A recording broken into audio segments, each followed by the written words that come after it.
A História da Literatura Ocidental, por Otto Maria Carpo. Hoje leremos a parte da obra dedicada ao pensamento e à literatura de Santo Agostinho, que se encontram descritos das páginas 137 a 138. A obra que estou lendo refere-se à edição do Senado Federal. História da Literatura Ocidental, volume 1, parte 3, o cristianismo e o mundo.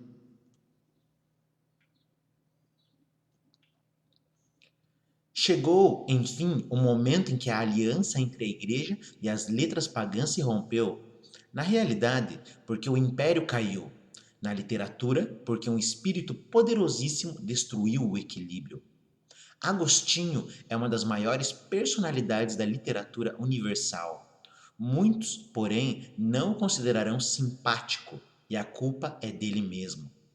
É o destino de todos os que, como ele nas Confissões e mais tarde Rousseau e Strindberg, contaram com sinceridade irreverente a própria vida. A mocidade devassa, o estágio entre os adeptos da estranha seita dos maniqueus, os estudos de retórica e a vida literária, os remorsos e angústias que duraram anos terríveis, enfim, a conversão, a vocação sacerdotal, o bispado, as lutas contra heréticos de toda a espécie, as vitórias políticas.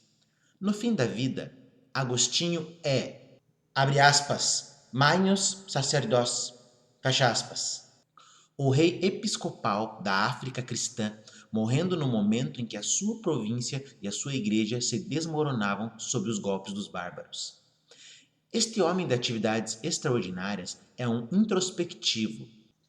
Abre aspas. Surgunt indocte et rapium regnum coelorum, nos autem cum nostris literis meridimur in profundum. Fecha aspas. Eis o lema da sua vida ativa. E o lema da sua vida contemplativa foi a advertência de procurar a verdade dentro da própria alma. Abre aspas. Noli foras iri in interiori homines habitat veritas. Fecha aspas. Os efeitos dessa atitude ambígua são fatalmente contraditórios. No mundo exterior, em que a anarquia destrói uma civilização inteira, Agostinho sabe impor a sua autoridade espiritual de bispo, sabe restabelecer a ordem. No mundo interior, sacodem-no, abre aspas, tormenta parturientes cordis mei, fecha aspas. Reina a noite da anarquia espiritual, iluminada pelos raios dolorosos da graça que se impõe. Agostinho é um anarquista procurando a ordem, sabendo que precisa nascer outra vez como homem diferente. É da raça dos, abre aspas, twice born, fecha aspas, a qual pertencem os maiores gêneros religiosos da humanidade, um Paulo, um Lutero, um Pascal. Para justificar perante Deus e os homens a sua natureza ambígua, o teólogo Agostinho tem de responsabilizar uma força exterior e mais forte que as suas próprias forças. A graça, esse seu conceito teológico que será, depois, suscetível de tantas interpretações ambíguas. Esse homem fortíssimo precisa sempre de um apoio de fora. Daí provém a sua confiança ilimitada na autoridade da Igreja Romana.